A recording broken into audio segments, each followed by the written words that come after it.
just kind of divide it. So, and you can just, did I just make a hole here? Oh my gosh!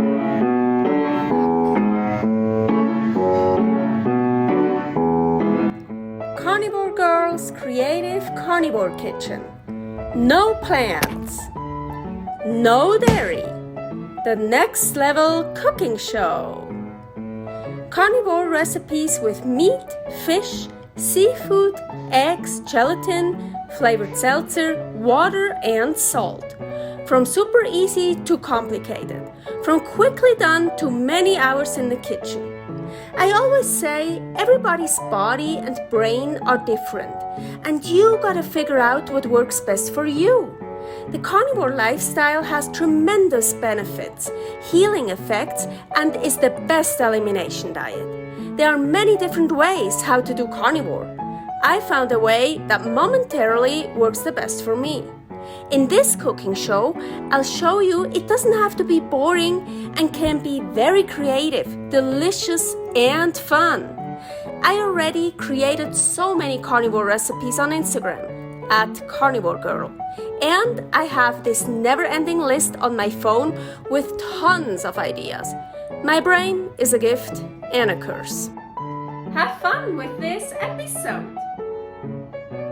Welcome to my creative carnivore kitchen. Carnivore Girl here. What's this? Landjäger. Well, not original Landjäger, but I made my own Landjäger. It's so delicious. So I know Landjäger from Switzerland, and they are made out of pork and beef and, well, all kinds of spices. They're raw sausages that then get smoked and dried. Here I have lamb casings. So I actually took them out from the freezer. So when I bought them, I just put them like this, and I froze them. I cut it and I froze different, you see, sizes, lengths. And now I just took them out. Yesterday I took them out of the freezer, put them in here, put cold water in it, and let them soak in the fridge overnight. So it's perfect. They are ready now. And the filling, I want to keep it super simple. Just ground beef, 73%. And ground lamb. I don't know, it looks quite fatty, but I don't think it's as fatty as the beef. I don't know. Anyway, so I wanna, that's just what I defrosted. Maybe I'm gonna do like exactly half, maybe a little bit more beef than lamb. Don't know yet. So I wanna mix those two ground meats and with smoked salt. I smoked this myself. Here is a recipe for that. I smoked different kinds of salt. So here is the coarse Himalayan pink salt and the fine Himalayan pink salt. I also smoked sea salt, but I think I'm gonna use those two. But so I have to say, it really, so if you open this up and you smell, whoa, it smells so smoky. So it is really smoky, but like, for example, this one here, that was pretty expensive.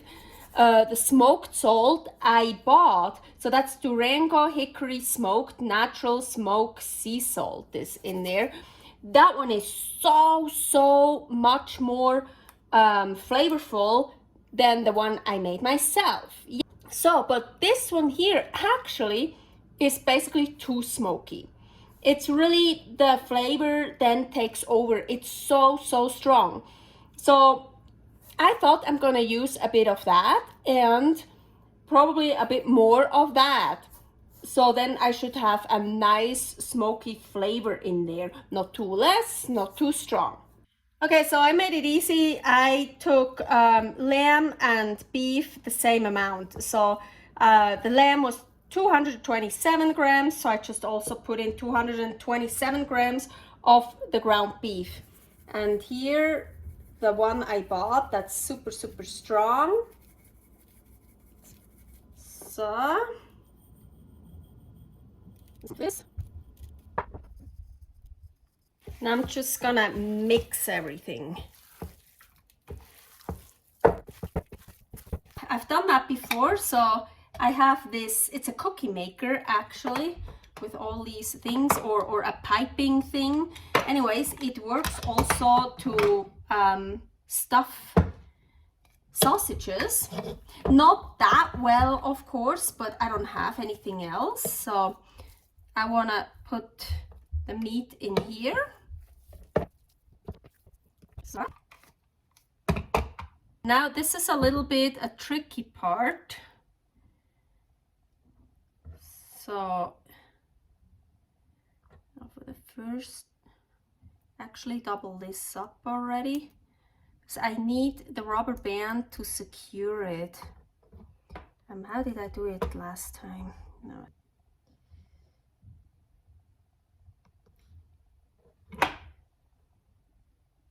So now I have to make sure I secure this with the rubber band.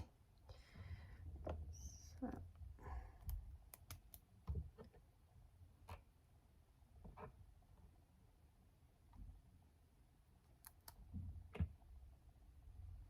This is a bit tricky. So I have it doubled up, so I don't have to go through so many times. Maybe one more. Ugh. So let's hope. And then I can just push back here. I can just push, or I can also use this.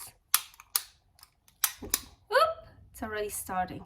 I also have to hold it, and then I need to move it forward, otherwise it breaks, and at some point it'll break. I just hope not too early, so I can put some meat in here.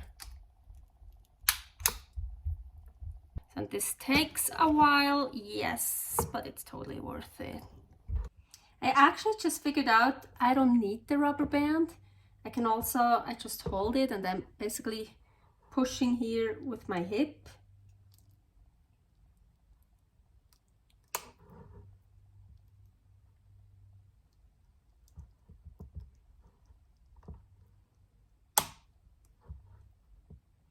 Or sometimes I can also hold it just with one hand, then here, push here.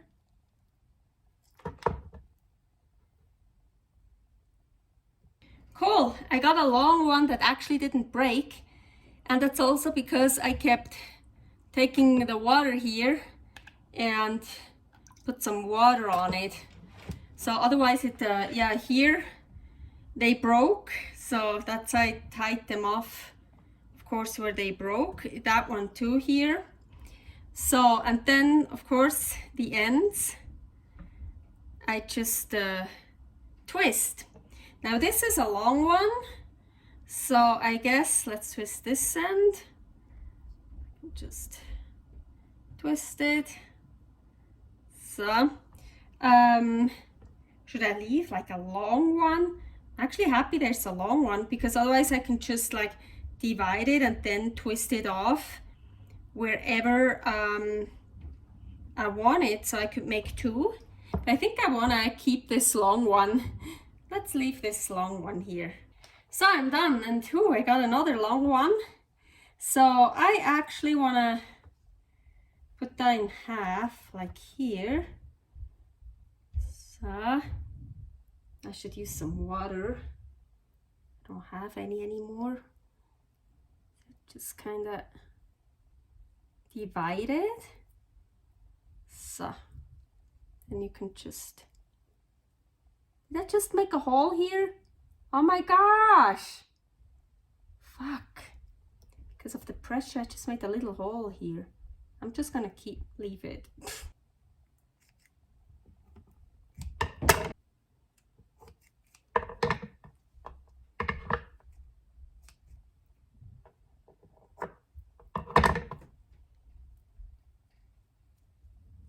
So now I all I want to do is RT dry them. Just gonna put them on this. I want to leave those together for now. So, and I let it dry out at room temperature, RT. I live in Reno, Nevada. Here the humidity is very, very, very low. So I do that all the time with meat, fish. If you live somewhere more humid, you can also start it off in the fridge. It just takes a bit longer. Then when it's starting to be a bit dry, you can take it out at room temperature. And I think I want to even add some salt on top. Just like a little bit.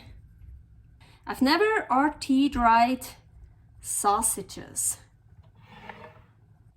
And yes, of course, so once in a while I turn them over. So as I just mentioned, I've never RT dried sausages, but with steaks or roasts or fish, I usually turn them over in the morning and then in the evening, just twice a day. And then at some point when they really dried out on the surface, it doesn't matter anymore. You don't have to turn it over anymore. It's been 9 days that I let them dry out, and yes, one is missing, and yes, here is another one almost missing.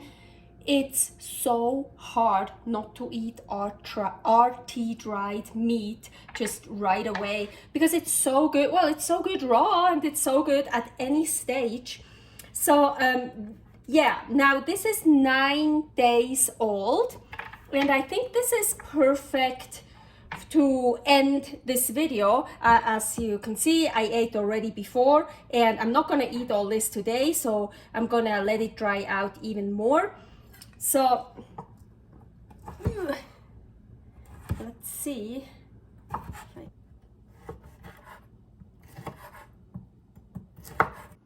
So, and as you can see, like that is a good one to show, I think. You see it's still not totally dried out in the middle. This looks beautiful. Oh, it's so cool and it's so delicious, I'm telling you. As I said, you can let it dry out as long as you want. I think like this it's perfect. So it's still soft in the middle, so I can totally see it's soft. Agüita. So it's just so good. Murgo. And really, for some reason, it reminds me of Landjäger.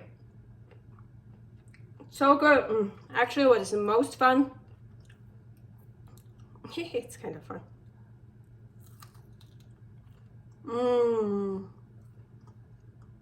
So good. I love it. Servus! Thanks for watching. If you try out this recipe, please tag me and let me know how you like it. Subscribe, share, like, comment, follow me on Instagram @CarnivoreGirl. See you next week in my next episode of Carnivore Girl's Creative Carnivore Kitchen. No plants, no dairy, the next level cooking show.